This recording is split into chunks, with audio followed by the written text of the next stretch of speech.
Bonjour, c'est Geoffroy de Chacun sa tablette. Aujourd'hui, une vidéo consacrée au QR code. Nous allons chercher à répondre à 3 questions.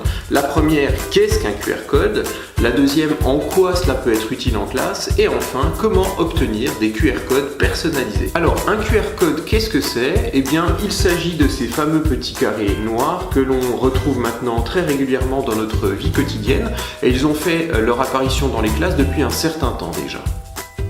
Ces fameux QR codes donnent accès directement à une adresse internet, à une adresse URL, une fois qu'ils ont été flashés. Et maintenant, une démonstration de la façon dont on flash un QR code. Il va vous falloir au préalable installer un lecteur de QR code.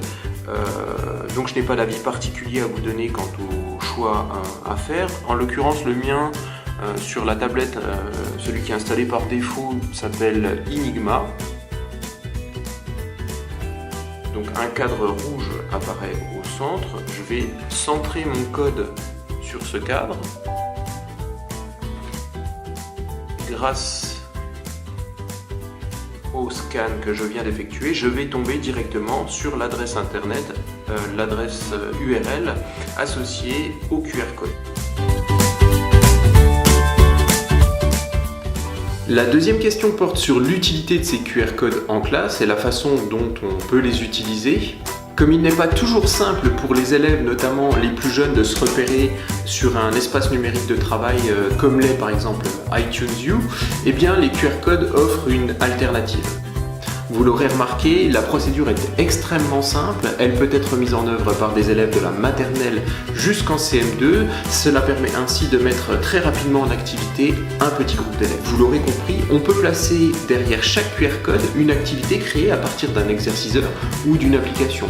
Le problème, c'est qu'on ne peut placer derrière un QR code qu'une seule de ces activités.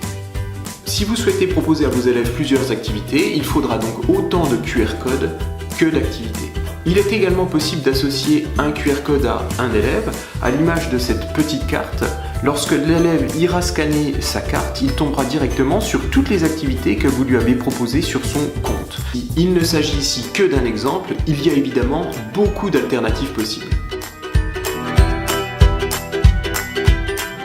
Pour terminer, je vous propose tout de suite de vous montrer comment créer vos propres QR codes et les personnaliser. Pour ça, je passe à l'ordinateur. Me voici sur internet, je vais donc chercher le site qui permet de créer des QR codes. Alors, je vais tout simplement taper créer un QR code. On va vous en proposer beaucoup, mais la référence dans ce domaine c'est Unitag ici. Donc je vais utiliser ce site. Voici la plateforme.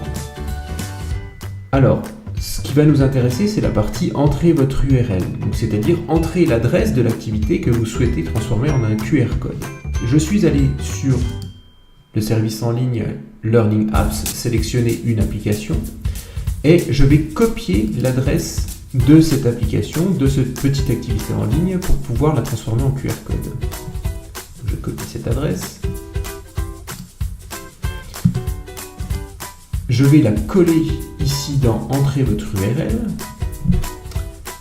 et je vais valider. Voici donc mon QR code par défaut. Je vais pouvoir le personnaliser grâce à cette série de choix qui est ici. Donc évidemment, on peut en changer la couleur. Si je souhaite le mettre plutôt rouge ou rose, voilà, je le sélectionne comme ça. Donc il est transformé ici tout de suite en rouge. Je peux également changer l'aspect. Est-ce que je veux lui donner une forme plutôt carrée, une forme autre, diamant, arrondi. Donc essayons œil droit. Voilà. Donc ici ce sont les petites choses qui sont aux extrémités qui changent. Je peux même insérer, si j'en ai un, si j'ai un logo, une mascotte dans ma classe, je peux insérer au centre de ce QR code la mascotte de ma classe, c'est possible. Et je peux également changer la forme et la couleur des yeux, donc c'est-à-dire des choses qui sont aux extrémités du QR code. Donc j'ai encore de multiples options, mais pour l'essentiel, vous aurez compris un peu comment cela fonctionne. Une fois satisfait par le résultat obtenu, il ne vous restera qu'à télécharger ce QR code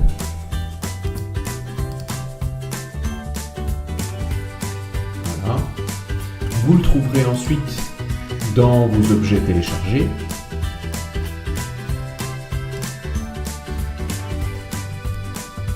Il se présentera sous 3 formes, une forme horizontale, une forme verticale et puis le QR code classique. On vous donne également quelques conseils ici pour faciliter la lecture du QR code. Elles sont en anglais mais elles peuvent être en français. Et